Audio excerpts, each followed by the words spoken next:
Recording. All right.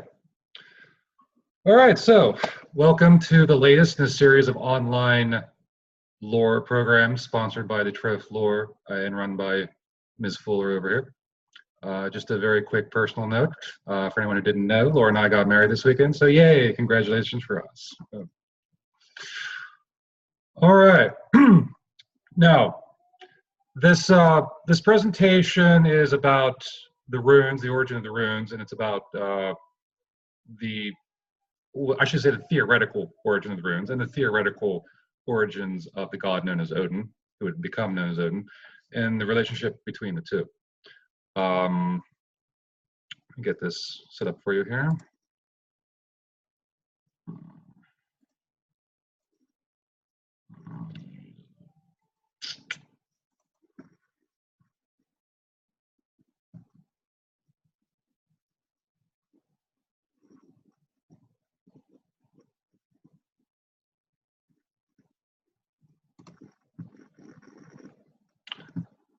All right, can everyone see the PowerPoint presentation? It's showing up? All right. Yep. Very good. All right. So, this is a graduate paper, what they call a graduate paper. In other words, I went through 3 years of lore program. This is a very optional paper, but runes are like a passion, so I decided to write it. Okay. So here's what we're going to do. There's some opening remarks. There's an overview of the runes, just so that we know what we're talking about. And then we get into Mediterranean alphabets that may have inspired the runes, some archaeological artifacts, the probable, I shouldn't say definite, but the most probable theory is the Roman connection of the runes, causes and motives as to why the runes were created, the probable cult that controlled the runes, called rune masters, the mythological origins of the runes as expressed in the Poetic Edda, the deity known variously as at various times in various places, Odin, Woden, Wodanaz, and then tying everything together. And of course, at the end, we'll have a question and comments section. But I will pause periodically for questions and comments. So just so you know who I am, if you don't know, I'm a member of the Troth. I'm a member of ADF Norsekin. I belong to a kindred called Great Valley Kindred. I am oath to Odin, and again, runes are a passion. Now, while this paper is academic in nature and may be enjoyed by everyone, I'm speaking primarily to heathens and pagans. So that's where my focus is, and that's where this that's how this presentation was constructed by people who have some knowledge of heathenry. So why did I do this? Well, the runes are popular in heathenry and paganism, but depending on your reading level, you know, if you just start out and you buy some New Age book on the runes, it's going to give you a lot of UPG, it's going to give you a lot of the occult, all of which may be valid, but that's not necessarily history. So I wrote this paper to give a more academic, more historical perspective on what the runes were and where they came from, which is sometimes lacking in greater heathenry or greater paganism. And I've stolen a lot of images from the internet to spice this up a bit visually. Again, to anyone out there, if I stole your image, I'm sorry. This is not used for sale or profit, so all original owners retain their copyright.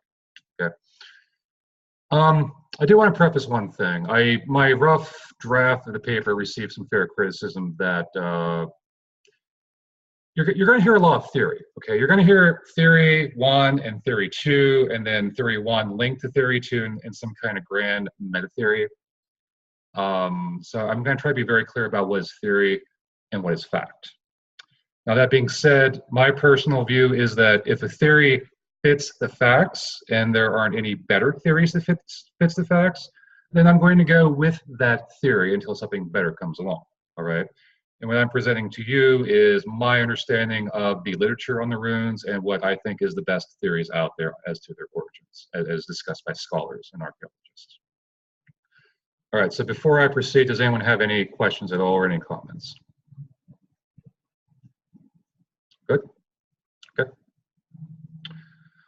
All right, an overview of the runes, just so that we know what we're talking about. The runes are first and foremost a writing system developed for an ancient Germanic language. Despite what some New Age books tell you, they are not inherently a system created for magic. They're basically an alphabet. An alphabet can be used for magic. You know, Hebrew can be used for magic, Latin, Greek, even English, but that's not necessarily its primary function. Its primary function is to communicate in a writing language, a writing tool, and so that's how the runes developed. Now, as we know, the runes developed on the continent, and then there were subsequent developments of runic alphabets for descendant Germanic cultures. So just to give you an overview of this, the Elder Futhark, or the common Germanic Futhark as it's sometimes called, developed on the continent, northwest Germanic lands, somewhere around 150 of the Common Era, and was in extensive use throughout around 400 of the Common Era. There are 24 staves, as they're known. And we know more or less their general order because there's a few artifacts where the order of the runes is scrawled together. Okay, so you see the Calverstone in Sweden. This is one of the famous runic artifacts that gives all 24 runes in their order. Now, in some of the runic artifacts, the dagas and the othala might be switched, but otherwise you have clear indication of the runes and the order in which they were perceived to be written.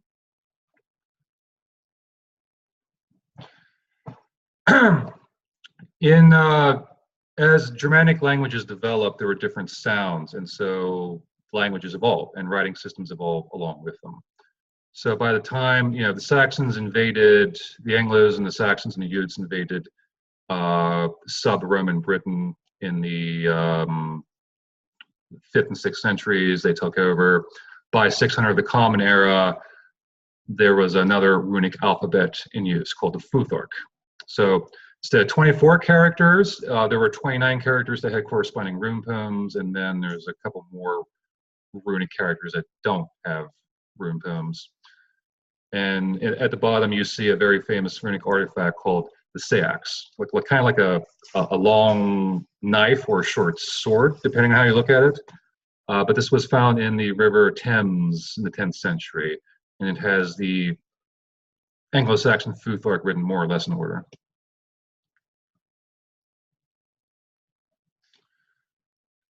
Runes really come of age in the Viking era, okay, in Scandinavia from 800 of the Common Era to about 1000. So there are two branches, the Danish and the Norwegian or Swedish. They're a little different, but runes become more widespread, at least among the upper classes, and they become very much tied to stones, like commemorative stones to commemorate ancestors or stones that proclaim an ancestral heritage. So you see an example right here, and they get very graphic. They get zoomorphic images of animals on them. Now, after the Christian era, runes were still in use. There's a type of medieval script.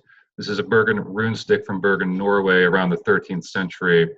The runes had spread from the noble classes into a wider commercial or lower class, and they're used for everything. They're used from like bawdy graffiti in taverns to these weird hybrid Christian prayers that existed at the time. They're used for amorous love poetry. They're used for everything.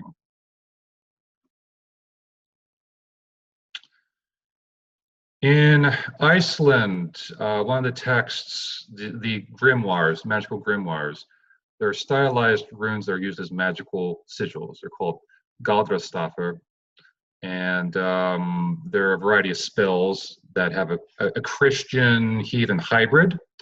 Like, for instance, one spell calls on Odin and Thor, but also calls on Satan and Beelzebub. So, deities are deities. They're magic tools to be used by a magician in the view of some magicians. And some of these runic sigils are very famous. Here's the Vegvisir, the navigation rune, as it were. You use this to find your way. Now, that being said, I just want to be very clear, because of the era and area that we're in, this paper is going to focus on the Elder Futhark, which again is Northwest Germanic lands, 150 CE to 400 CE. Okay.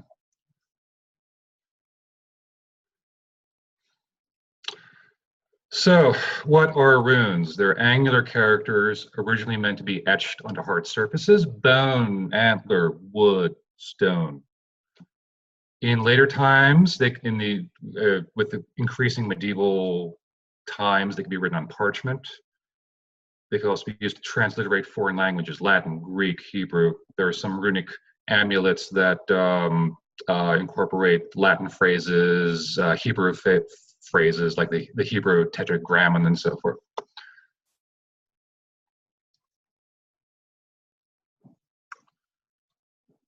So what does rune mean? The Old English rune means mystery, secret, whisper. A title for a royal counselor is rune vita, which implies command of secret knowledge, whether esoteric or mundane, we don't know. The word for sorceress was hell runa, hell meaning the dead or the grave. So was a sorceress one who heard the whispers of dead? Quite possibly. An alternative etymology connects it to a word that means to dig, as in to carve. In other words, you would carve runes into wood or stone, obviously, so some people try to connect a word to that as its etymology. But most people think it means secret or whisper or mystery. Individual characters are called staves. If you combine staves, they're called bind runes. Bind runes are interesting. Some people say they have esoteric properties. Other people would say they're simply a way of saving space on like a limited field of writing, such as a stone. So esoteric or a space saver, who knows? Possibly both. And most staves are based on vertical lines called verticals. Verticals can have branches or twigs. Staves could be written inverted or upside down. Now, contrary to what some esoteric books will tell you on runic divination, the fact that a rune was upside down or inverted does not apparently change its meaning. Maybe the rune carver was drunk, maybe he was having a bad day, maybe he was just poorly trained, we don't know. But upside down runes or inverted runes don't change the meaning in the runic text that we have. Rows of runes are called eights, after the Norse ætr, or family. Dots are used as punctuation. We know what eights are because there's like 3 dots between the eights. And then runes could be written left to right, right to left, down, up down, or curly worm. In the graphic, you see an example of a curly worm or zoomorphic. The runes are written in the bends of a winding circuit. Any questions so far? Okay. So just to give you an overview of the academic side of the runes, such as it is, runology is the study of the runes. It has no agreed upon practices. There are no agreed upon central texts. There's no central methodology. Runologists can be archaeologists, they can be art historians, they can be linguists, they can be history professors. So you have these people from these different disciplines coming together, looking at the subject in different ways, and they bring different perspectives to it.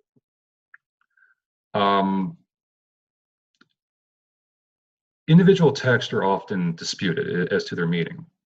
And there has evolved a debate as to what extent the runes were used in magic.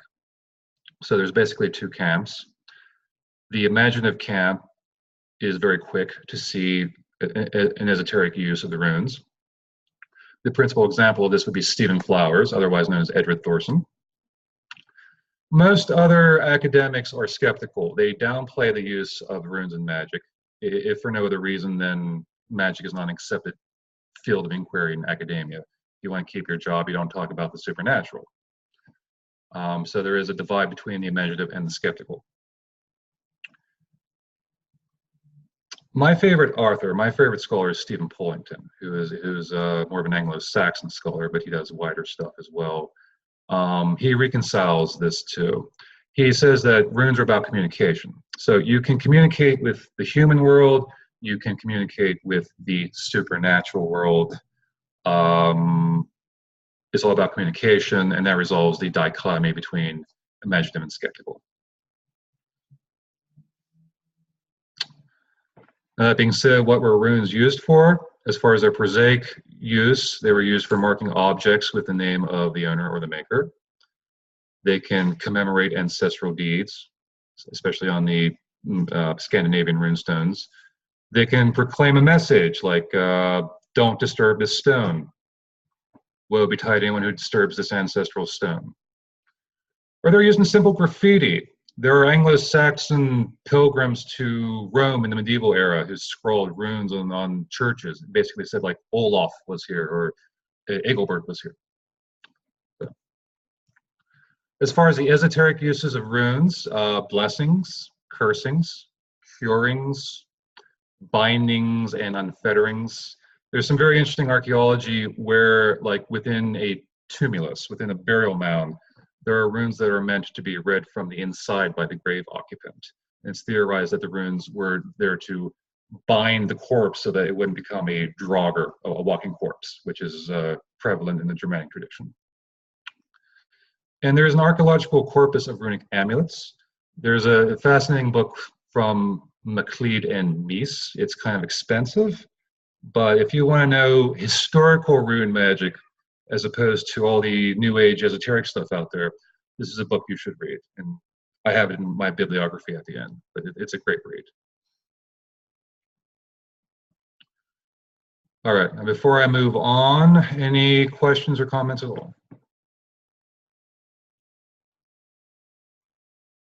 Yes? Just to add my voice of support to Stephen Pollington and his discussion of the runes. He is my favorite author of rune stuff, and I discovered him because I am an Anglo-Saxon pagan, yep. But have been very pleased with his work on rune lore. So he's cool. He's excellent, and I belong. My private practice is more Norse, but I belong to an Anglo-Saxon kindred, so that's how I discovered him. So yeah, he's great. All right, so we know what the runes are and more or less how they were used. So let's get to their origins, which is the point of the paper, point of the presentation. So Germanic culture, like most native, indigenous, ancient cultures, was oral, no writing. So all laws, all history, all custom was oral. So with that in mind, how did runes develop? Well, the Germans raided and traded with various literate Mediterranean cultures. The Etruscans, the Greeks, the Romans, various others. There's no evidence that runes influenced other alphabets, so logically speaking, some sort of existing Mediterranean alphabet must have inspired the runes rather than vice versa. Now, there's a lot of alphabets thrown out there as possible contenders for the origins of the runes, including, some people even throw in the Phoenicians. But realistically, given the time, given the area, there's really only three possible contenders. There's the Greek, there's the Etruscans and their North Italian subset of peoples, and then of course there's the Romans and the Latin alphabet. So here's an example of a common Greek alphabet at the time.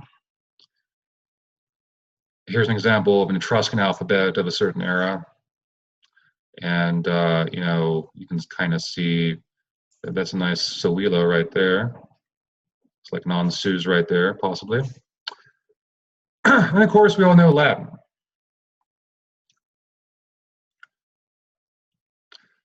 So how do we figure what is what? Well, if we look at the earliest runic artifacts, this might help us determine which culture was in play, what the time frame was. So let's look at archaeology for a bit. In an area around the Alps in what is now Slovenia, there's a cache of helmets found. They're dated to 200 BC, before the Common Era.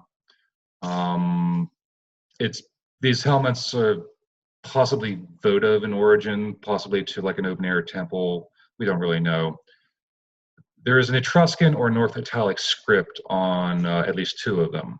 The Germanic word Haragast is written in the script. We don't know if Haragast was a god. We don't know if Haragast was an individual, possibly the owner or maker of the helmet. But linguists are certain it's a Germanic name, and it's a Germanic attempt to write a name using a foreign alphabet. So this is the earliest known attempt at Germanic literacy at 200 before Christ, and in an area of the Alps where you have Romans and Etruscans and maybe a little Greek influence as well. If you fast forward about 250 years, we get to the milled or fibula. The fibula being like a brooch, class for cloak.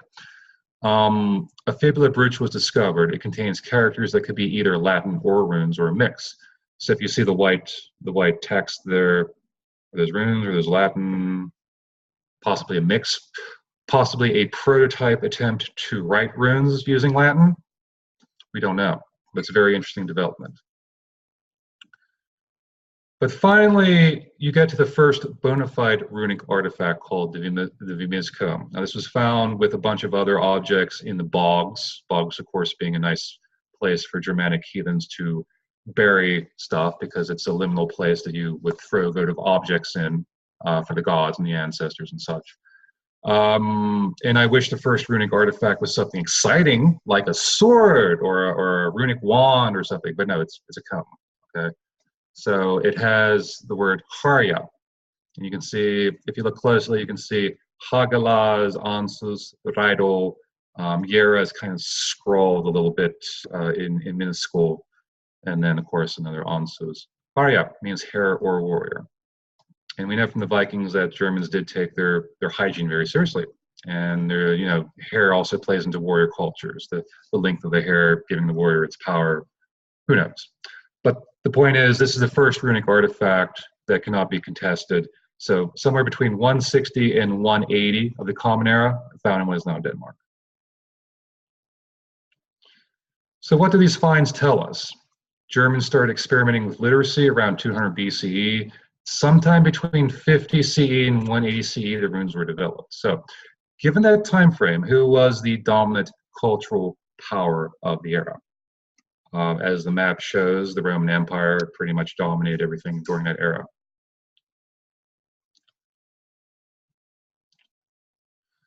Most early runic artifacts are found in southern Scandinavia. So, Denmark, southern Sweden, southern Norway. You see the map here. These areas had extensive trade and military connections with the Roman Empire in the first 2 centuries. Runes are also proven to have more influence from Latin than any other alphabet. We can therefore conclude a primary Roman or Latin influence. I mean, this is a theory, but it's a theory that fits the known facts, okay? So the Roman Empire was the superpower of the time. It's in close proximity to these lands where the runes are developed. The runes betray a lot of influence from Latin. So that's a theory that fits the facts. But how did that develop? Roman goods were traded with Germanic tribes. The Germanic nobility, such as they were, prized Roman luxury goods as a status symbol. So, you see here Roman oil lamps, clearly Latin writing. You see Roman coins, clearly Latin writing. So obviously Latin is on trade goods. Germans would have been familiar with it, or at least the upper classes would have been familiar with it. But more to the point, the central institution of the Roman Empire was its military, okay? Roman officers were literate, educated upper class types. Allied Germans or captive Germans, however you want to describe it, usually they sent their noble youth to Rome to be educated. And even among the lower ranks, a certain amount of literacy was expected because a soldier had to read passwords, a soldier had to read instructions, a soldier had to read intelligence signals. So there was some kind of low-level basic literacy in the Roman army. And Germanic foreign soldiers served as what they called auxiliaries, lightly armed troops, either lightly armed foot soldiers or cavalry or archers or so forth. So they would have been indoctrinated into some kind of literacy within the Roman spectrum.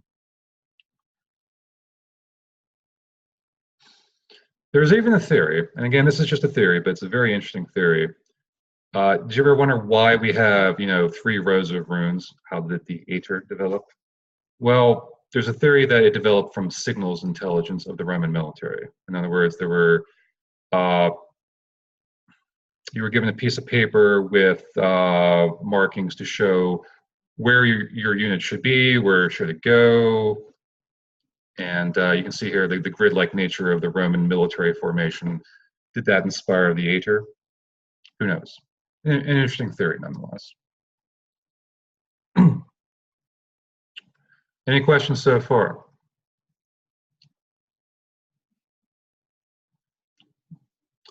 So why would an oral tradition-bound culture adopt literacy?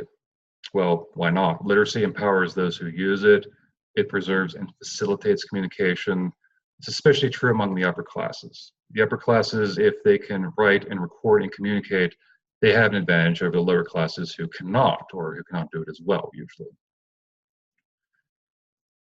However, if the Germanic elites wanted literacy, why not just copy Latin or Greek or Etruscan? Why not just, copy an existing system rather than take the pains to invent a new one? Well, the answer is they wanted something unique for their own culture. They didn't want to be copycats of the Romans. They want something, and very probably they want something that couldn't be read by Roman authorities. So if you write something in runes and you're running communications between soldiers on the front and you get captured, maybe you get a piece of wood carving, like a little slip of wood with whatever runic instructions. The Roman authorities couldn't read it. So runes do mean secret, just keep that in mind. All right, so I'm indebted to a lot of Stephen Pullington for some of these theories, just so you know. So here is theories that fit the facts as advanced by Stephen Pullington. In the year 69, the Common Era, Rome was undergoing a civil war when there were 4 contenders for the imperial throne, as it were. During this confusion, allied Germanic tribes who were chafing over the amount of soldiers that they had to send to Rome started to rebel. It's called the Batavian Rebellion. It's a group of Batavians and other Germans and Celts along the Rhine. These people were very familiar with Rome. They were recruited along the Rhine, and some of them even served in the household guard, the imperial guard back in Rome. It was led by an official called Julius Civilis. He was a German who became a Roman citizen and took a Roman name. Now, the revolt ultimately failed. The tribes were absorbed back into the Roman fold. But what it did is it created a political situation where these people who were very much connected to the Roman military establishment and very familiar with it were increasingly resentful of the heavy-handed nature of Roman imperial administration. So these tribes have had the know-how and the motivation to adopt literacy from the Romans, but without completely copying Latin. Okay, they wanted their own script, one that one preferably that could not be read by Roman authorities. And given that the Batavian Rebellion was 69 CE and the first runic artifact is 160 to 180 CE, that gives about a century of incubation where a runic script could have been developed. That's a very plausible timeline. So that's a theory, but again, it's a nice theory that seems to fit the facts.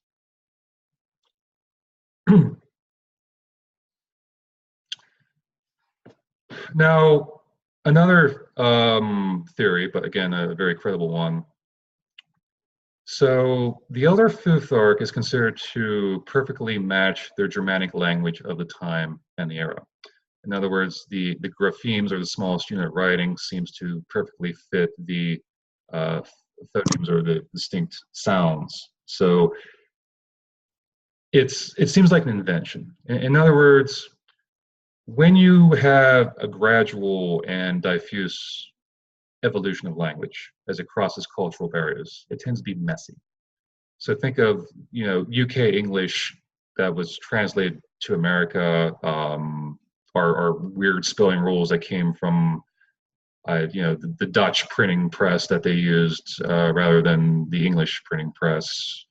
we have some weird rules that developed as the language spread from England to the colonies. But the Elder Futhark does not have that messiness. It seems to fit perfectly, every character to a sound. So it's theorized that it was the invention of a genius, an individual genius, or a small group of people working on the same page.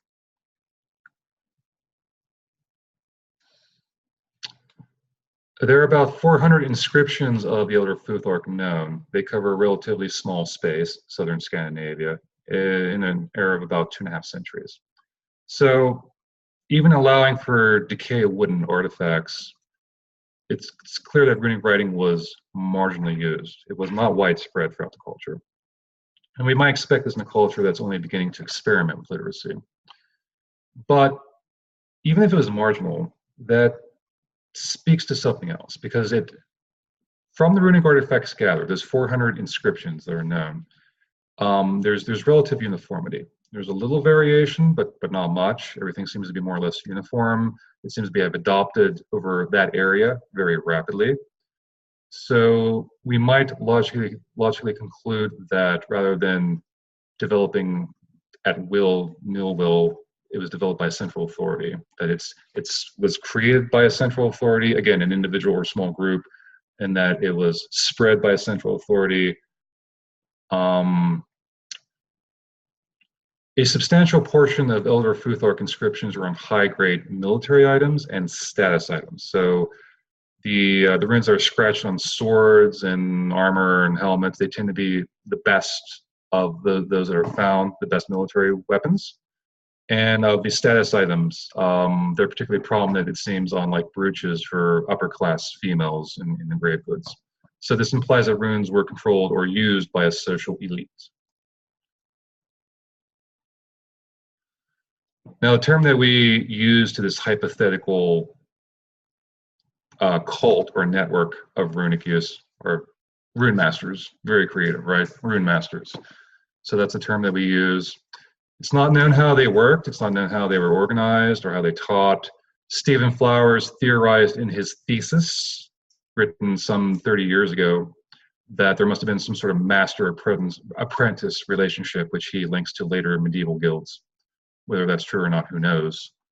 But for what it's worth, Stephen Flowers, aka Edward Thorson, went on to found the Rune Guild, and that's the theory he used to organize the Rune Guild: master and apprentice relationship.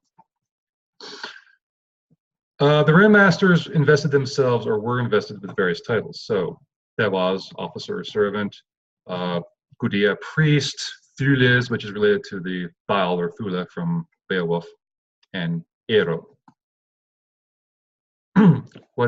Ero is a recurring title on many runic artifacts. Ek Ereles, which means I am an arrow, appears frequently. So Earl is related to the Old English Earl, the Old Norse Jarl, both which mean Earl, an elder or a noble. And you should see a runic artifact to the right there, Jarlsberg runestone.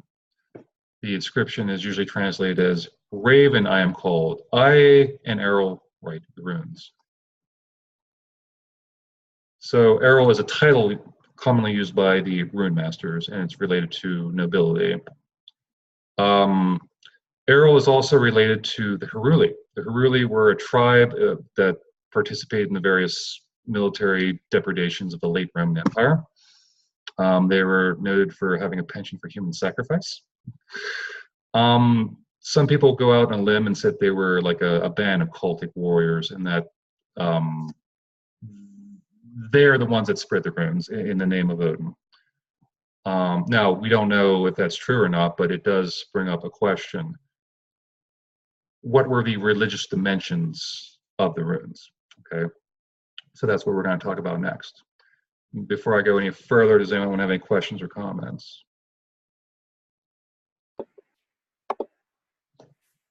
I have one. Hmm? Yeah, I think I read somewhere that the runes were created. You know, the Romans, they wrote, they was created to write on wood, because you can't have vertical lines on wood. So you made them what's called no, you can't have horizontal lines on wood. So they made vertical lines and things that are crossed down. Hmm. Well, I mean, they're angular shapes. They were created to be etched on hard surfaces, but not just wood. I mean, there's stones with the full runic inscriptions, which are horizontal. They are later. So if you want to write on wood, you can have horizontal lines, as in the Latin letters. Why can't you have horizontal lines in wood, though? Because the what's called the lines in the wood, they would. Oh, the grain. Yeah, the grain. It's not easy to see when there are grains on the wood, horizontal lines. Hmm. If you're writing a rune stick, you cannot go along the grains, because then you can't see the lines very well. Hmm. Hmm. Well, maybe that's how it started. I can tell you by the time we get to the Bergen rune sticks of the medieval era, that doesn't seem to be a problem anymore. I'm not sure how much I buy that theory, though. I mean, yes, it's hard to write against the grain, but you can do it if you're careful. It's not against the grain. It's when you write along the grain. Huh. Then they are hard to distinguish in the natural lines in the wood. The horizontal lines.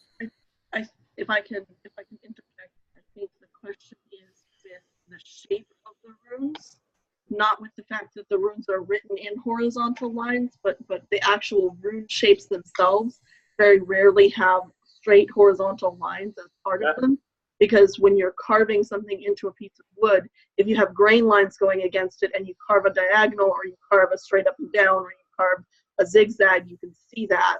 Whereas if you carved just a straight T shape, it's possible that you could lose the top bar of your T in the piece of wood that you were carving on.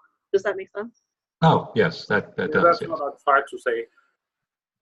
Okay, all right, thank you. And I've heard that before, not so much as an origin of where the runes come from, but why they're shaped the way they are. So if you look at what our runic alphabets look like, I don't think any of them, I mean, off the top of my head, I can't think of any of them that have a true crossbar. Even need, which has the crossbar through the middle, the crossbar is diagonal, so that you can see it when you're dealing with on a grained piece of wood. So it's at least not totally far out. It's plausible. It's certainly plausible. I was not aware of that, so I thank you for bringing that up. Any other comments or questions before we proceed? I keep thinking about the parallels with, or possible parallels with, say, Cherokee writing or the Korean alphabetic system, that were both sort of created, even though the cultures were exposed to an existing writing system, they consciously self-created a sort of were inspired to create a kind of a similar system. Well, that's a fair point. I don't know much about Korean, but as far as the Cherokee, the individual whose name escapes me that created it, so that their culture could have a writing system, but not one based totally in English. I definitely think there are certain parallels between that and what we're dealing with here with the runes and the Romans.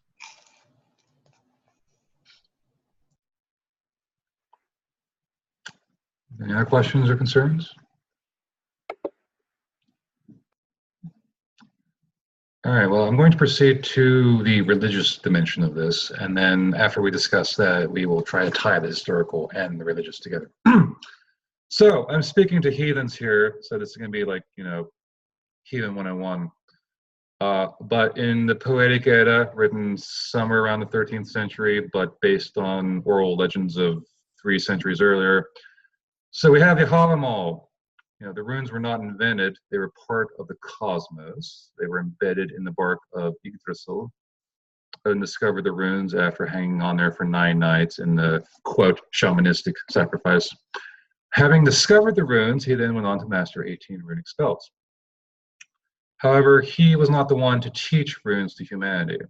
The god Heimdall disguised himself as Rig. He sleeps around. He sires the 3 social classes.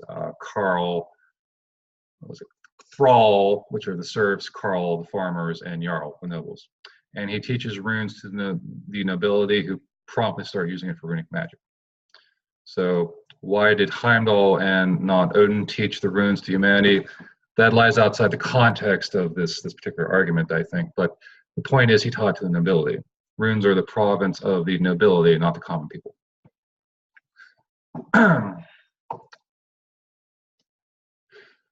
Odin was a god who strove and sacrificed for wisdom, particularly esoteric wisdom.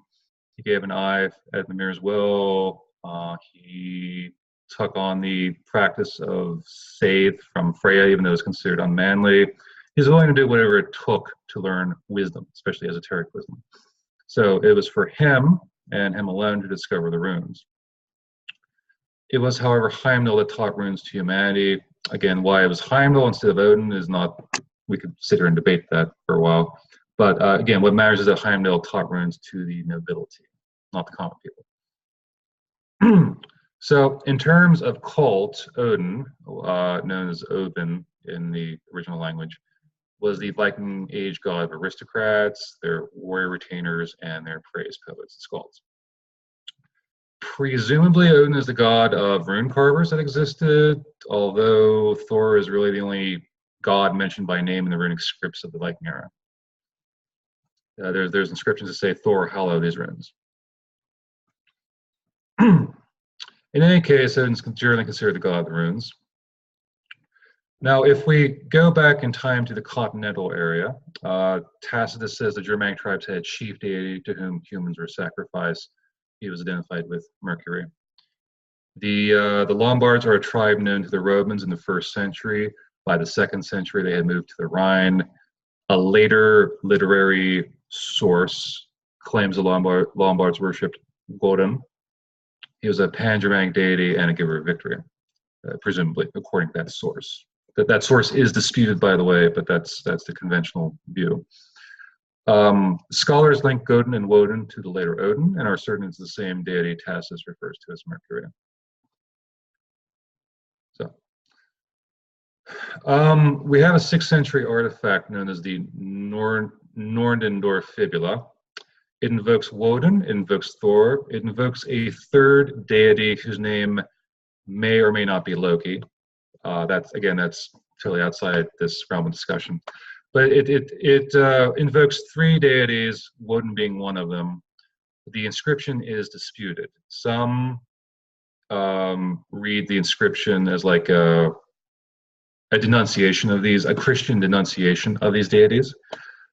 But the conventional view is that it's invoking these 3 deities as sort of a magic spell to give happiness to the one who wears the brooch.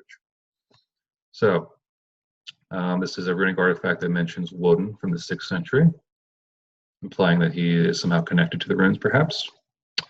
Further proof of Woden in the runes, we have bracteates, which are medallions based on Roman designs. They're worn by upper-class females, essentially. There are several types. The type C has a masculine figure, or at least a head of a masculine figure, and a horse. Now, this figure is usually interpreted as Woden. Why? Well, the identification is based on the 2nd Mercerberg charm where Woden kills an injured horse. There are people who say, no, this has nothing to do with Woden. This is probably a model of a Roman emperor riding a horse. So that's in dispute. But what we can determine is that 80% of the runes on these bracteates are found on these type C artifacts that have this figure. So if this figure is Woden, there appears to be a connection between Woden and the runes.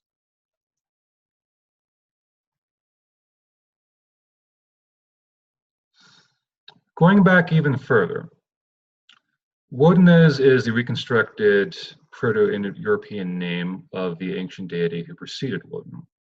Wet, watchfulness, prophecy, poetic wisdom, frenzy, ecstasy, secret knowledge. No, apparently a suffix used to denote lordship. So you put that together and Woden is more or less the lord of secret knowledge. There are 2 possible theories about this Wodanaz figure, which we will discuss. And again, these are theories, but they're very interesting theories. So here's the Romanic Celtic version. Romans worship Mercury. Gauls worship a Gaulish Mercury, which is usually identified as Luke. You see, pictures of the tricephalic deity, the Gaulish Luke, and then you have what appears to be Mercury, only it's not quite to the standards of Greek art. It's been Gallicized, if that's a word. In any case, Mercury and Luke were syncretic within the Roman imperial structure of their religion. So Mercury, Luke. Mercury was a god of words, wanderers, a magician, and inventor. Luke was a chieftain, a warrior, a poet. He was associated with ravens, and he closed one eye when practicing magic. Now, if you've read A Lady with a Mead Cup by Michael Enright, he discusses that the Germans along the Rhine were heavily influenced by the Celts. They seem to have adopted at an early age the structure of the Celtic warband. So a comitatus, which is the Latin for a group of armed retainers. The comitatus contained a leader and his warriors. It contained a seer/magician, what the Celts would call a druid, and it contained a praise poet.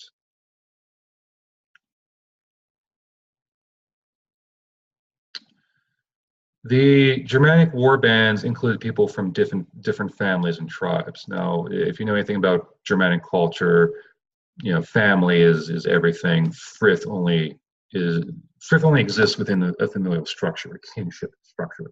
Everyone else is an outsider. So if you have a bunch of people coming together into a war band in order to plunder Roman wealth, plunder neighboring tribes or whatever, you need to unite them. They come from different backgrounds. They presumably have different tribal gods, different regional gods. A god was needed that was not beholden to any particular tribe, family, or region. So, Mr. Enright theorizes that Julius Civilis of the Batavian Rebellion, whom we met before, adopted the cult of Mercury Luke and reworked it to become the god known as Wodanaz. He points out, again, I've highlighted the connections between Mercury and Luke and Woden. There's a lot of similarities. Enright further theorizes that some of the personal aspects of Woden, like one-eyed or a master of disguises, was based on historical warlords. Hannibal had one eye. Suetonius, a rogue Roman general, had one eye and was a master of disguise. Julius Civilis himself was said to have lost one eye at some point in his military career. So you have all these one-eyed warlords, some of whom are very adept at secrecy and disguise. Perhaps that fed into the image of this wilderness, perhaps it didn't, who knows. In any case, after adopting this figure as the leader of the comitatus, Wodanaz becomes the patron of the war band, becomes the patron of the lord and his warrior retainers. He becomes the patron of the praise poets. He becomes the patron of the seeress or any other magic user involved in the war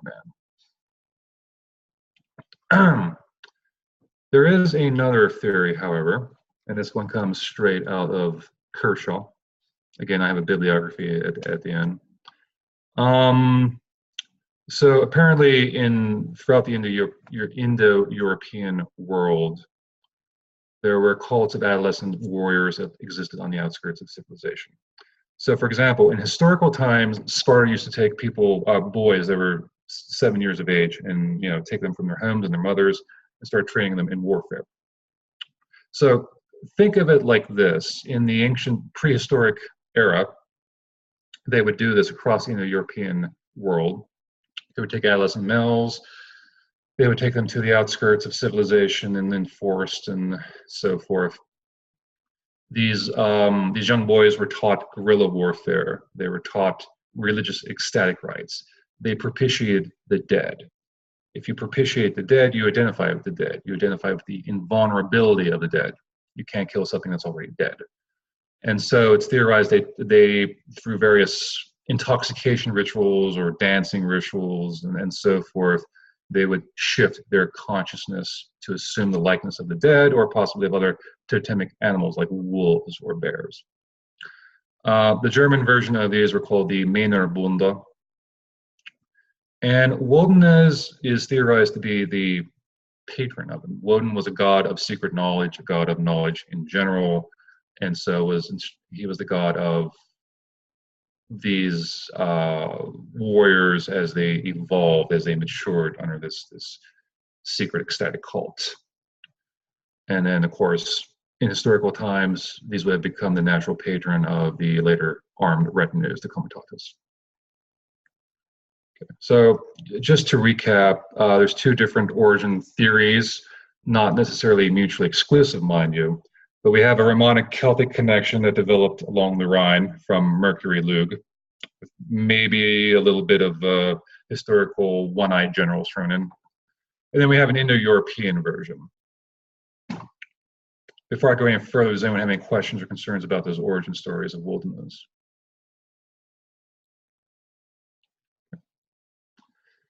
All right, so how does everything tie together? Let's just review a little bit. So runes were a writing system with prosaic and sometimes esoteric purposes. They developed sometime between 50 CE and 180 CE. They developed at the height of the Roman Empire and in parts of Scandinavia linked to Roman trade and Roman military service. Germans would have learned Latin through trade and through Roman military service. The Batavian Rebellion, it is theorized, would have inspired Germans familiar with Rome to adopt a writing script that could not be read by Roman authorities. Due to its perfect fit to the contemporary language, runes are considered an invention of one man or a small group. The uniformity of the Elder Futhark and its rapid expansion through the area implies control by a central authority, whom we call rune masters. Rune masters used various titles of military, social, and religious authority. And runes seem to be linked to a social elite, given that the high-grade weapons that they're etched on or the high-grade burial status goods. Wodanaz, whatever his origins, was a god associated with warriors and secret knowledge. He seems to become patron of the war band at a fairly early age. He would later become Woden and Odin, the Germanic deity most closely associated with the runes in later poetry. So the development of the runes and the rise of the Wodanaz cult both happen generally at the same time in the same place. And very interestingly, Julius Civilis and the Batavian Rebellion are mentioned in connection to both theories. So there's a very clear link, okay? It seems more than likely that the rune masters were a cult of Wodanaz, employing the runes for a Germanic political military elite who were asserting their identity in the face of Roman imperialism. Now, I grant you, okay, so we have two theories about the origin of the runes and the origin of Wodanaz, and we have no concrete proof that they're linked. But we have a theory that links the time, the place, the motives. We have the figure of Julius Civilis as a background to both. In my opinion, it's a very credible theory. All right. So here I have a reading list. I mean, this is the essential reading list for this course, this workshop. Some of these books are expensive, but well worth it. All right. That being said, at this point, do you have any questions or concerns or comments? I have a question. Uh-huh. So, I mean, of course, I'm here because I don't know as much about the runes as I'd like. But what my little bit of Google researching was showing is that current rune masters what they do is they sing the runes. I mean, if the original rune masters were these military leaders, where does this concept of singing the runes kind of coincide, I guess? Well, Galder, which is vocalizing. I mean, magic as singing, magic as vocalizing has a certain history in the Germanic tradition. So it's very possible that as they were carving the runes, they would sing they would vocalize it in order to push the energies into those runes. I mean, if you want to talk about the modern occult, right? So we don't know for sure if that's what they did, but given the fact that vocalization seems to be a part of Germanic magic, that's a credible theory that they sang them as they carved them. Okay. Well, I asked because also too, like one of my first experiences meditating on the rune, like I felt compelled to sing, and it was really odd. So yeah. The runes take on their own life, and they compel you to do various things. Right?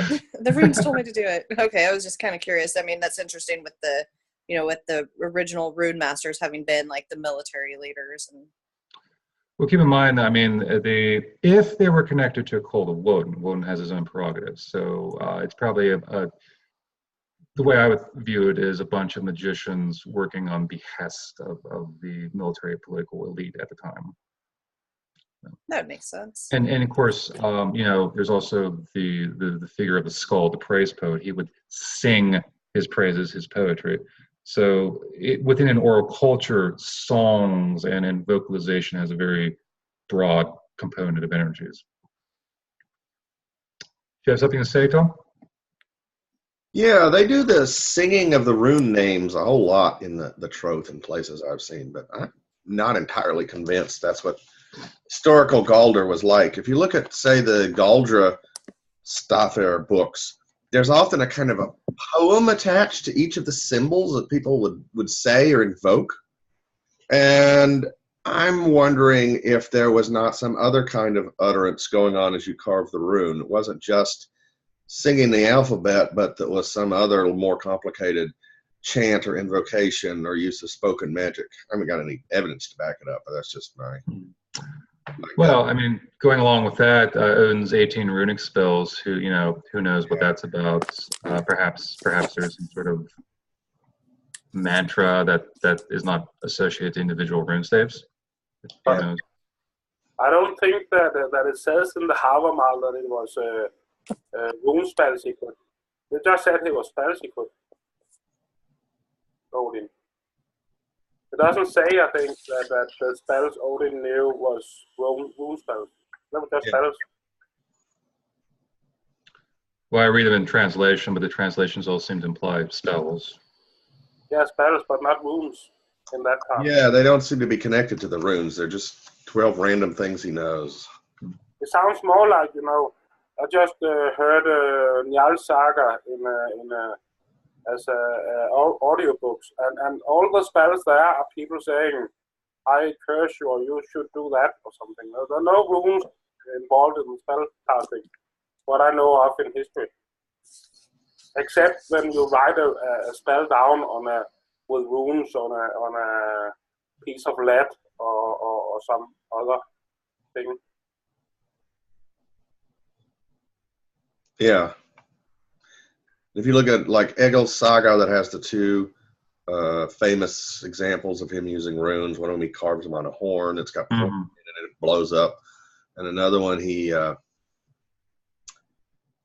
Scorn Post. Yeah, the scorn. Oh, I was also thinking about the one where he goes and he finds this girl who has badly done rune magic carved on this thing under her pillow, and he takes it out and he the Wellbone amulet. Chants it and says, "These people need to learn what they're doing." That could as well be him spelling the magic formula wrong. Yeah. We don't know. There's one runestone I watched recently. I went to a church where there was a runestone.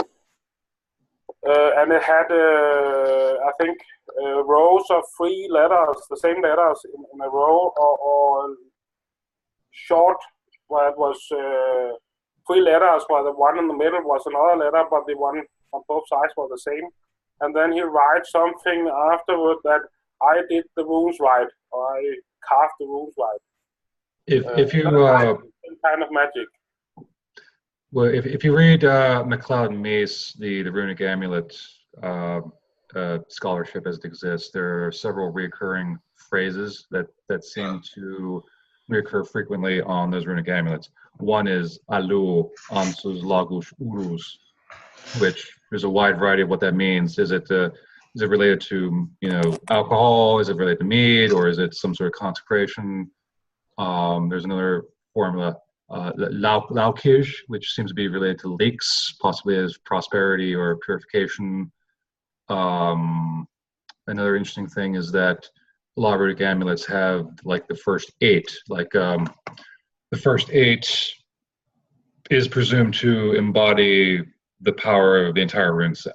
So they would write the first 8 on it as an abbreviation of the entire runes.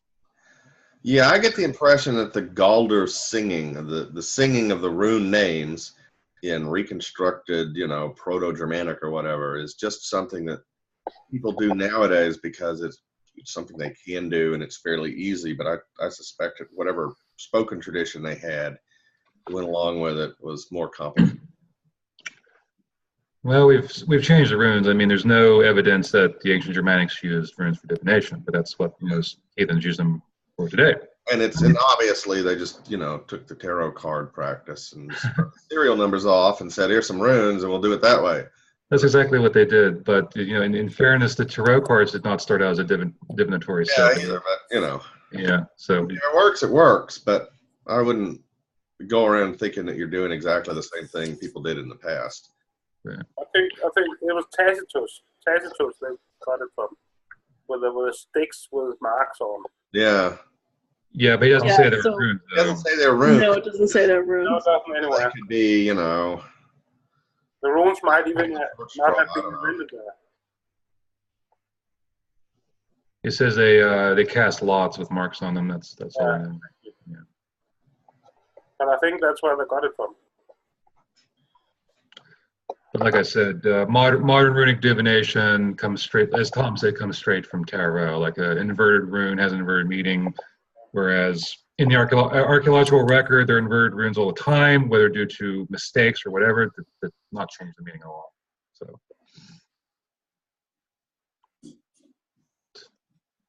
any other questions or concerns or comments?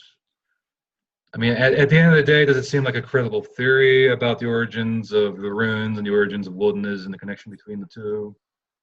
Yeah, I think so. Oh, go ahead. No, you go ahead. It's okay. I was going to say, this is the first time I've heard that particular theory put forth.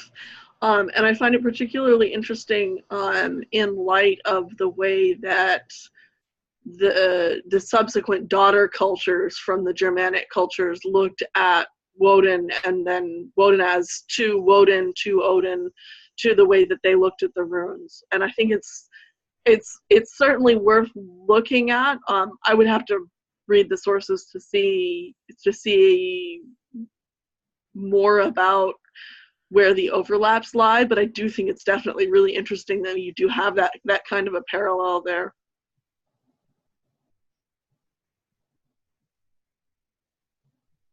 Yeah, I think the parts I'm most skeptical about are that you can tie it to a particular rebellion with a particular person.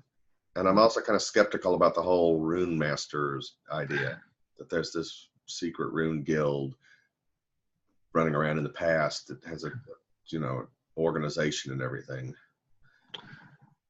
It's a theory, and my thing is that, I mean, if there weren't a cult, then there was the uniformity with which it was used. I mean, if there was no cult with that in place, that's kind of, it's possible, I suppose. But yeah, I mean, I was thinking of father to son or to close relatives, or just as somebody in the court knows, but the idea that there's like an official rune masters, guild or whatever with their little membership cards running around in the 8th century or whatever, it seems a little bit much to me. But I think it makes sense that it was developed as a way to retaliate against the Romans, and that I think that does seem like the most logical, and that the whole idea of like rune masters or guilds would make more sense to tie into secret groups that are rebelling, and like the revolutionists of those times, and having their little like secret language and things like that. I mean, that makes sense, and that whatever their personal practices were, occult wise or whatnot, within those, secret rebellion groups. I mean, that makes sense to me. I think that seems logical. Do you think that the fact that it started with, or could theoretically have started with a controlled group like that, which resulted in a very consistent early alphabet, which was then disseminated over time and space to daughter cultures, like when you look at the Anglo-Saxon Futhark, we've got 29 staves in the poem and up to 33 or 34 different staves that get used in various different times to mean various different sounds. And so I'm wondering if that's both a shift in time and culture, a shift in language, and a fact that we're no longer dealing with a controlled system with a small group of people. And so you've got people that are essentially making stuff up because they need it to fit the language as they know it in the daughter languages. So you get a lot more variation because the Anglo-Saxon runes are not nearly as clearly defined as the early use of the Elder Futhark. Well, there's no question that if there were central call rune masters, at some point they lost control because, as you say, with the evolution of language, things proceeded differently in the Anglo-Saxon time and place. By the time we get to the Viking Age in Scandinavia, runes are the simplification of the language. It has its spread across the aristocratic elite. It's pretty widespread across the aristocratic elite. And then by the medieval era, we have merchants scrolling runic graffiti, body graffiti in bars on rune sticks. So at some point, that control broke down and probably evolved with the depredations of the Roman Empire and the evolution of language.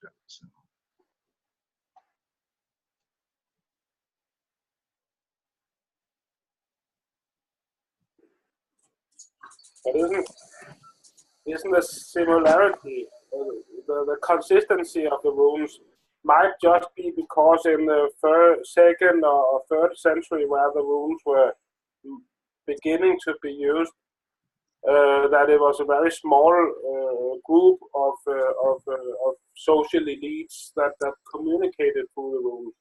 Then you can't have much diversity, or those communication would stop working. So you're saying that, what was the question? The conservative nature of the early use of the runes? You get consistent if you have, the elites were not very many people. They couldn't have been, it couldn't have been very many people using the runes in the second and third century. Right. Well, I mean, runic writing was very marginal in that first era. So a small group of people were using the writing, maybe writing to each other. You can't get much dispersed use of the rune. You can't they can't change much between places, or they wouldn't understand what they were writing to each other. That's true. And then Pollington theorizes that maybe the early runes were used as a kind of bond of the social elite, like, for example, writing marriage contracts and social ties, that sort of thing. So yeah, a small group of elites practicing the runes amongst themselves for their own purposes. There don't have to be a master and some kind of society of people specially knowing it for it to be used consistently for long distances. Just a small group of people, or the social elites using it. Absolutely. To each other. Absolutely. And it's theorized that it's not known if the people who taught the runes were the same as those who carved the runes. Michael Barnes points out that some of the runic carvers seem to have been poorly trained, or maybe they were drunk, because again, we do occasionally get these inverted or upside down runes that are just out of place. so control was not complete. It was not always uniform. but nonetheless, as you say, there seems to be some kind of uniformity existing in some kind of closed system in the older Futhark era.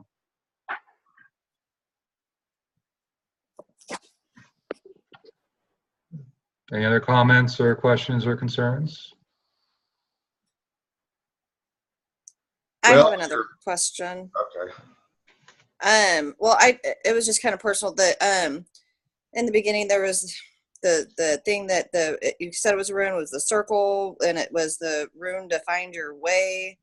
Do you know what I'm talking about? Vegsvinger? Yeah. What was that? It comes from the Icelandic Galdrstafr. 1 minute. Let me see if I can pull it up for you. I have it tattooed. I have it tattooed on my arm. I don't know if you can hear me or not because I'm muted still, but. Can we unmute you? Too dark to see your arm well. I know. All right, 1 minute.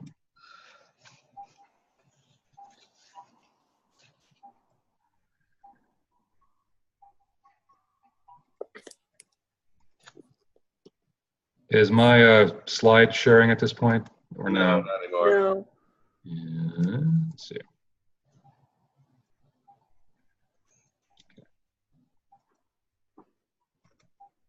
There's also, by the way, a mention of war runes in Beowulf.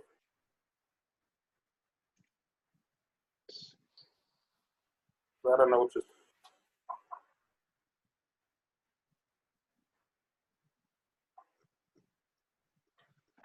Let me see. I think here. it was towards the very beginning. Yeah. There we go. Oh, there it is.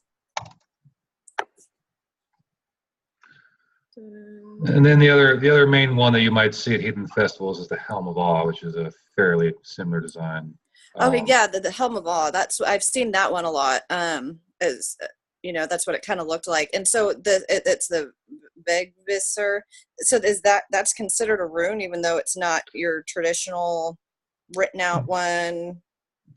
It's a stylized bind rune. It exists. It looks like it's a couple of Algiz runes thrown together and stylized, basically. It exists within the grimoire texts of medieval Iceland. Post-medieval Iceland. Sorry? Post-medieval Iceland. Post-medieval. Thank you for yes. I sometimes get my errors mixed up a little bit. They tend to crawl together. Yeah, if you look at those grimoires, and there's a museum in Iceland's published editions of several of them. They've got, a whole bunch of different things that look like they were sort of stuck together out of forks, various kinds of patterns. Okay, thank you for pulling that back up. I'm gonna want to look into that one particularly more. No problem. There's at least 2 translations of the Icelandic grimoire. One's from Stephen Flowers, which some people don't like, and then there's another one from Nigel Pennick or somebody. And that's just the most famous one. There are several different manuscripts, all kinds of things in it. If you go to the site of the Icelandic Museum of Witchcraft and Sorcery, they have published several editions with a translation and the original text and so forth. Yeah, all right. Let's see. I'm trying to get out of share screen. Stop share. There we go. All right. So, any other questions or concerns or comments? Your paper version of this is up on the Troth website. I did that yesterday. Thank you. Well, this is as far as I go in the lore program because there's nothing after the graduate level. I imagine I will occasionally still teach online webinars for what it's worth. So next month, are you doing your presentation, Tom? Yeah, I should be, unless I get laryngitis again. Hopefully not. And I believe Lauren has agreed to teach the following month. We have to find a date, so we're scheduled out 2 months now. Yeah, so I actually have 2 that I'm working on for you, Snow. One on Anglo-Saxon paganism, or why we are not just Norse with funny names, and one specifically on the god Ing. Again, as someone who is bound to an Anglo-Saxon kindred, I'll be more than happy to attend that. And so, I will probably pick your brain about some of it because I'm doing this all on my own. I am the only Anglo-Saxon heathen in my area, so it's always nice to find kindred spirits that I can borrow resources and ideas and thoughts and things from. So the program, the workshop on what makes Anglo-Saxon paganism Anglo-Saxon and not just Norse with funny names is one I've been working on for a while, and I've given that at another festival, at an ADF festival here in Texas.